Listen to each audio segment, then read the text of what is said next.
Welcome to the second installment of Rainy Day Games, a series that covers 5 games that are perfect for when the sky turns grey and the heavens begin to cry. The games on this list cover a wide variety of tones and genres, so my hope is that at least one thing on this list interests you. There will be some content warnings for a few of the games, so you may use the chapters and timestamps to skip them if you wish. With that out of the way, let us begin.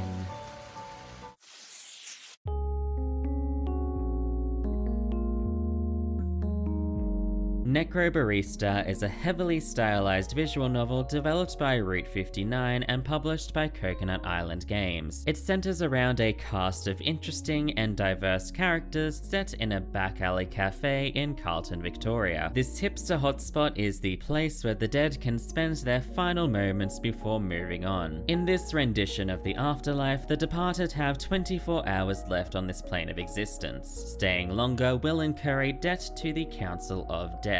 Our story begins with a man named Kishan stumbling into the cafe and meeting with the owner Maddie. After discussing his situation, we're also introduced to Che and Ashley, as well as Ned Kelly, who now works for the council. If you haven't pieced it together yet, this game is very Aussie. The story is almost akin to a slice of life mixed with some necromantic shenanigans and the themes of death, moving on, and cafe culture. Gameplay consists mainly of just going through the story, clicking through dialogue to progress further. Standard visual novel affair. But between chapters you can explore the cafe, and by using memories you obtain from the previous chapter, you can read extra stories, and this really helps flesh out the characters and the world. The artistic style of the game takes the idea of the classic visual novel in a new direction. The use of 3D models and environments is nothing new to VNs, but the amazing cinematography makes this an aesthetic masterpiece. Even when the models stand stock still most of the time, the perspective as well as the typography makes it pleasing to the eye. The soundtrack is phenomenal, with a mix of slow piano melodies and light techno beats, all with a slightly dark tone fitting the more morbid side of the game. If you're looking for an interesting story with a well-written cast set in a very Aussie cafe, then Necrobarista is for you. You can pick this title up on PC, PS4 and the Nintendo Switch.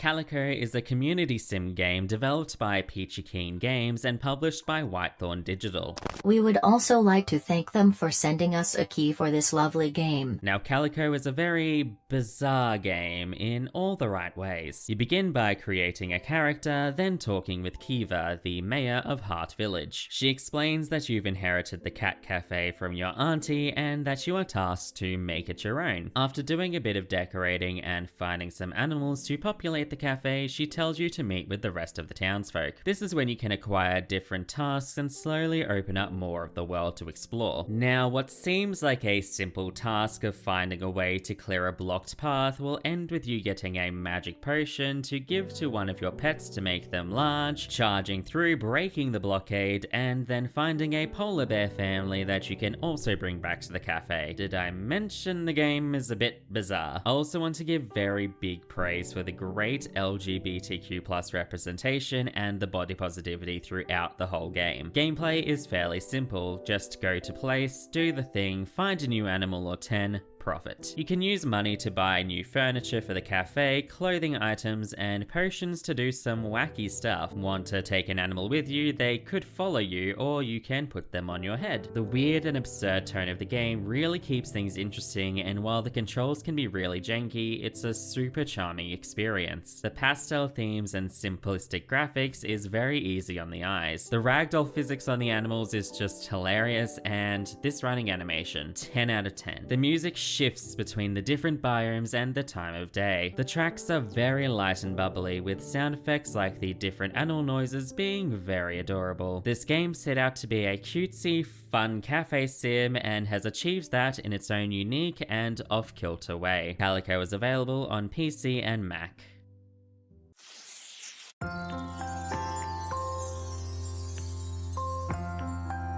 When the Past Was Around is a hidden object game developed by Mojiken and published by Tosh Productions. The game is a musically charged exploration of letting go and finding your way when everything seems lost. You follow Ada on a surreal trip through her memories of her relationship with the owl and her journey to achieve her dreams. The game is roughly an hour long, so it's great for someone with only limited time. The story is told completely visually with no dialogue, and it's done flawlessly. Gameplay is super simple and just involves clicking on various objects to solve puzzles and finding items to progress through the various rooms. The puzzles are fairly easy but require you to check around for clues and codes to unlock the next part. I adore the artwork and how most of the scenes are so warm and comforting, but times when the memories become painful evoke a real feeling of anxiety. The music is lovely, with one particular melody being the standout as it relates to our two main characters. Of course, the violin is the main attraction through the OST, but there's a great mix of upbeat and somber tunes. This game can bring out a lot of feelings in its short runtime, and I've never been more attached to a set of musical notes. This game is available to play on the PS4, Xbox One, PC, Mac, and the Nintendo Switch.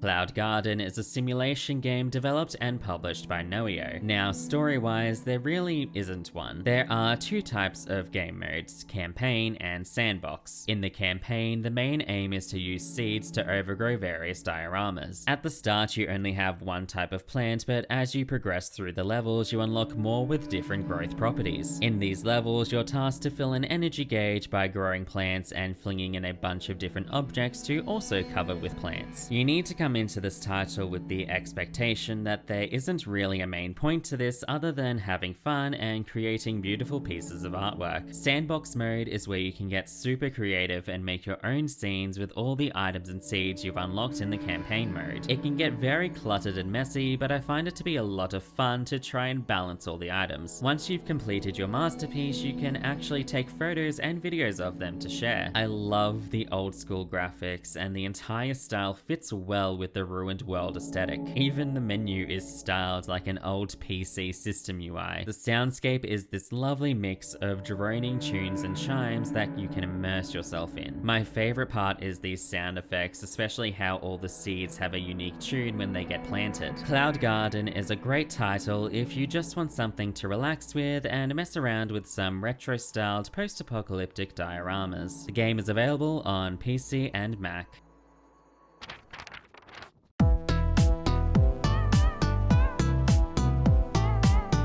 Umurangi Generation is a first-person photography game developed by Origame Digital and published by Playism. You play as a courier for the Taranga Express. Your job is to complete photo bounties and deliver them to earn money and new equipment. Now, the game is level-based and there isn't a super in-your-face story. Each level is a look at the devastated and dilapidated world with an impending crisis on the horizon. But instead of being one of the UN soldiers fighting off the looming terror, you're a photographer capturing the horrors of the calamity, but also the way humanity is keeping their spirits high. Gameplay consists of jumping around the world to find the subjects of your photos. You have a list of main objectives to complete before continuing on to the next level. Sometimes the task will require you to use a specific lens or be a certain distance, so you'll need to do some first-person parkour to find the best angle. There are also a lot of side objectives, such as recreating a postcard and finishing all the bounties within a certain time.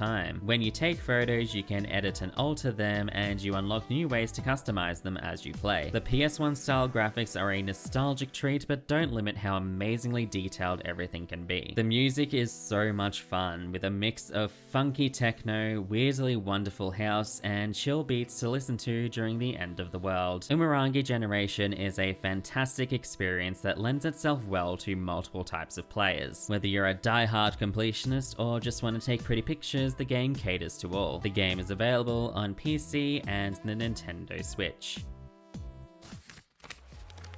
I hope you enjoyed this list of games I feel are great for a rainy day. If you're interested in more, you can check out the first video I made, and please feel free to leave some suggestions. Thank you so much for watching. Please like the video if you did, and subscribe if you want to see more. I hope you have a relaxing day.